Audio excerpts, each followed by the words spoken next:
Alright shipmates, welcome back to the second half of our journey into the wild and wacky world of nautical sayings. I'm John from the Cruise Ship Safety and Security channel. We've already sailed through some fun phrases like 3 sheets to the wind and ship shape and Bristol fashion, but trust me, we've got plenty more where that came from. Whether you're trying to sound more seafaring savvy or just want to impress your friends with some sailor slang, you're in for a treat. So, grab your compass, hoist the anchor, and let's dive back in, because part 2 is about to set sail. Let's talk about batten down the hatches, a phrase that sounds like it's straight out of a stormy sea adventure. So, what does it really mean? Well, back in the days of sailing, ships had hatches, or openings, that allowed access to lower parts of the ship. When a storm was brewing, sailors would batten, or fasten, wooden strips over these hatches to make sure water didn't flood the ship. It was an essential part of preparing for rough weather. Fast forward to today, and when we say we're going to batten down the hatches, it means we're preparing for something tough or uncertain. It's about getting ready for chaos, whether it's a big work project, a personal challenge, or just a stressful time ahead. The phrase has become a way to say, let's secure everything and brace ourselves. So when life throws a curveball or things get hectic, remember, just like sailors battening down their hatches before a storm, you're getting ready to weather whatever comes your way. It's all about preparation and holding steady in the face of challenges. Let's talk about the famous phrase, walking the plank, the pirates' dreaded punishment. In the age of piracy, the plank was a board extending over the side of a ship. When pirates wanted to get rid of someone, whether a disobedient crew member or a captured enemy, they'd make them walk the plank. The poor soul would have to cross the plank and end up plunging into the sea, often to a grim fate. While it makes for an epic movie scene, walking the plank wasn't as common as Hollywood suggests. Pirates had more practical ways of dealing with enemies. The phrase, though, has stuck around and now means facing a high-pressure situation where you're forced to deal with tough consequences. It's like that moment when you're giving a big presentation at work or making a life-changing decision. You're standing on the edge of something huge with everything riding on your next move. In modern life, saying you're walking the plank usually means you're in an uncomfortable position, feeling the weight of tough decisions or scrutiny. It's all about facing the pressure head-on, even when things might feel like they could go wrong. So, next time you're in a tough spot, remember, you might just be walking the plank, but with a little courage, you'll either swim to safety or sail through with victory. Let's dive into the saying 3 sheets to the wind, a phrase commonly used to describe someone who's drunk or out of control. But where did it come from? Well, in the world of sailing, a sheet is a rope used to control the sails of a ship. When a sailor had the sheets loose, the sails wouldn't be properly aligned, causing the ship to drift aimlessly. And that's exactly how a drunk sailor would act. The idea is that a sailor who's been drinking might be just as unsteady as a ship that's lost control of its sails. If the sailor was 3 sheets to the wind, they were so intoxicated that they could barely keep their balance or stay on course. It's a colorful way to describe someone who's stumbling around and clearly not in control of themselves. While today it's mostly associated with being drunk, you can also use it in a more lighthearted way to describe anyone who's disoriented or just not on top of things, whether they're a little tipsy or just out of their element. So next time someone's a bit too wobbly after a night out, you can say, they're 3 sheets to the wind, and everyone will know they've had one too many. Next up is a phrase that might sound a bit gloomy, in the doldrums. This is a classic saying used to describe feeling down, unmotivated, or stuck in a slump. But where did this melancholic term originate? Well, it actually has its roots in sailing. The doldrums refer to a specific region near the equator known for its calm, windless conditions. Ships sailing through this area would often get stuck for days, or even weeks, because there was no wind to propel them forward. With no wind in their sails, sailors would be left drifting aimlessly, completely unable to make progress. It was a frustrating and frustratingly slow experience, making it the perfect metaphor for those times when you are feeling stuck in a rut or just can't seem to move forward in life. When someone says they're in the doldrums, it means they're feeling disconnected or uninspired, as though they've hit a mental or emotional stagnation. Just like a ship with no wind to guide it, they feel trapped in a state of lethargy or low energy, unable to break free or move forward. Maybe it's work burnout, a creative block, or even just a personal moment of feeling down in the dumps. The doldrums can also refer to times when things just seem uneventful or boring. Imagine you're in a situation where everything feels like it's in a holding pattern, nothing is changing or getting any better, and you're left feeling stuck and waiting for a breeze to push you into action. But much like ships eventually leave the doldrums once the wind picks up, you too can move past this phase. It's not permanent, it's just a temporary slow patch. In sailing terms, the trade winds would eventually kick in and ships would get back on course. Similarly, in life, those periods of feeling stuck can be overcome with a little patience and maybe some new motivation or inspiration. The next time you're feeling uninspired, unproductive, or a little down and things just seem to be at a standstill, remember, you're just in the doldrums. Take a deep breath and know that with a little wind in your sails, you'll soon find the energy to get moving again. Let's address the elephant in the room. Yes, it's called the poop deck, and yes, it's hilarious, but no, it's not what you think.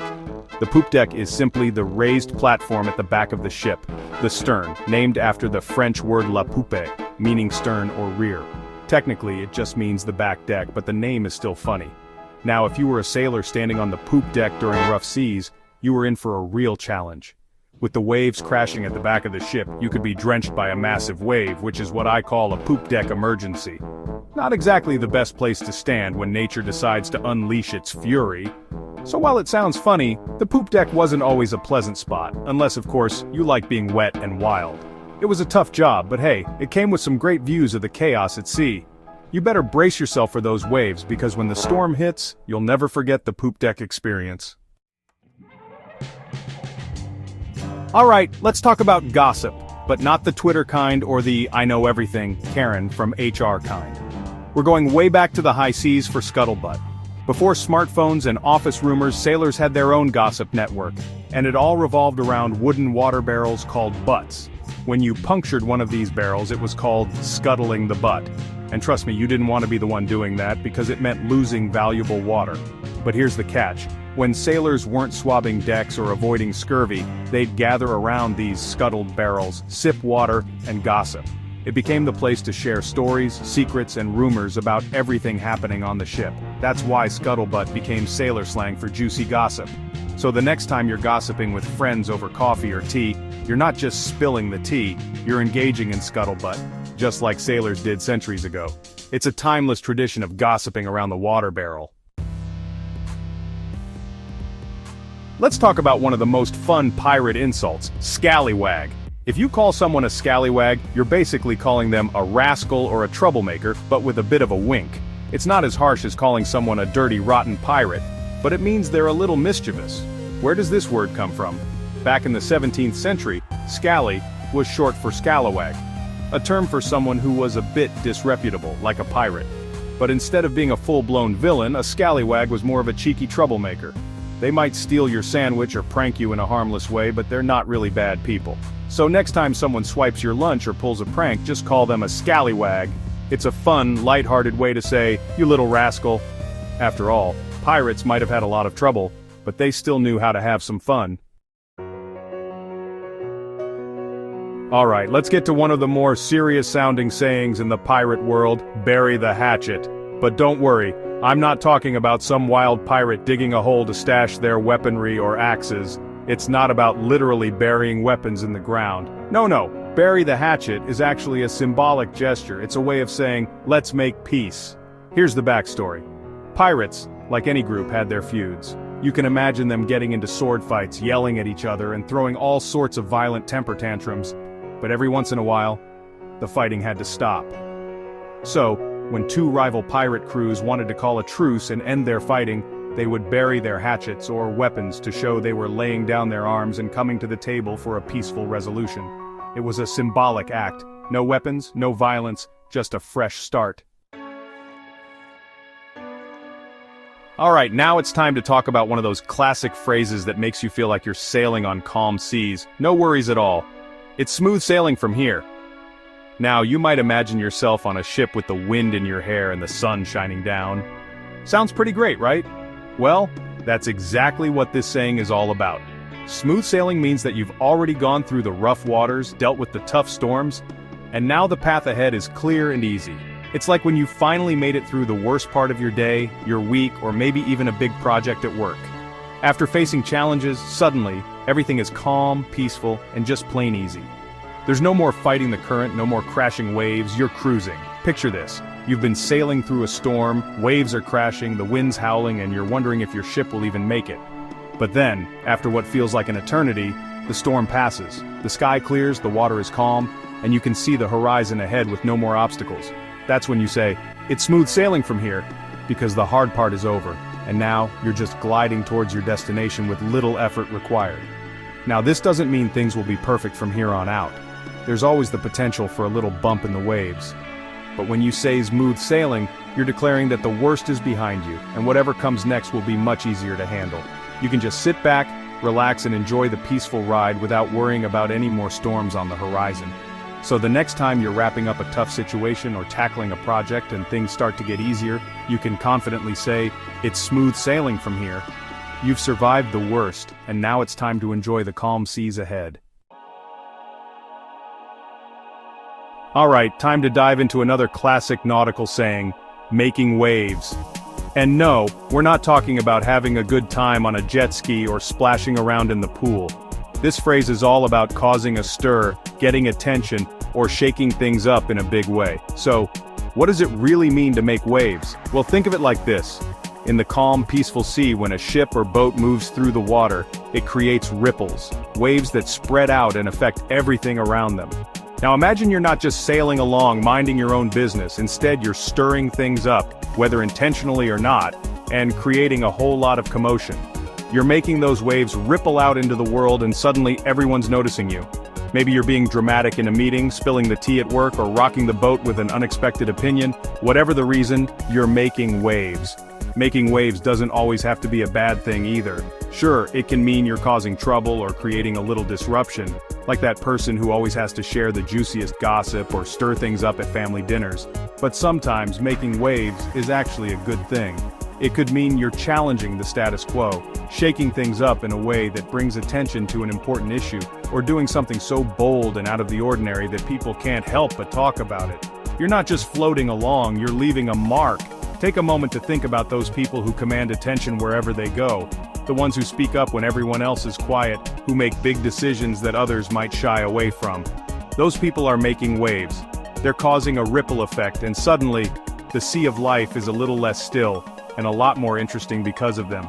So the next time you find yourself getting a little attention, whether you're the one telling the craziest stories, making a bold move, or simply speaking up about something people aren't ready to hear, just remember, you're making waves. And if you're not making waves in some way, you might just be drifting along with the tide. And sometimes, it's the people who create a little chaos who really make things happen.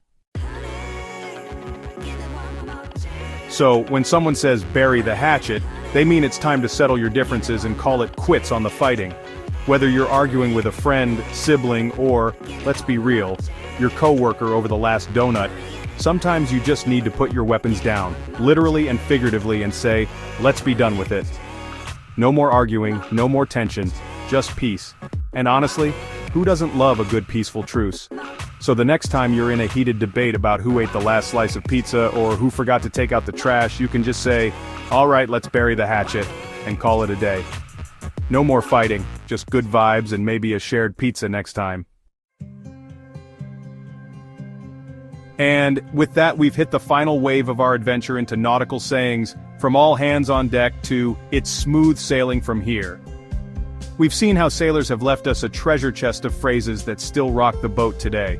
But hey, just because we're wrapping up part 2 doesn't mean the fun stops here. If you had a blast, be sure to hit that like button and subscribe, because we've got plenty more seafaring sayings to explore in future videos. So, until next time, remember, when life feels like a rough sea, just keep your ship shipshape and ride those waves of fun. Catch you on the next voyage.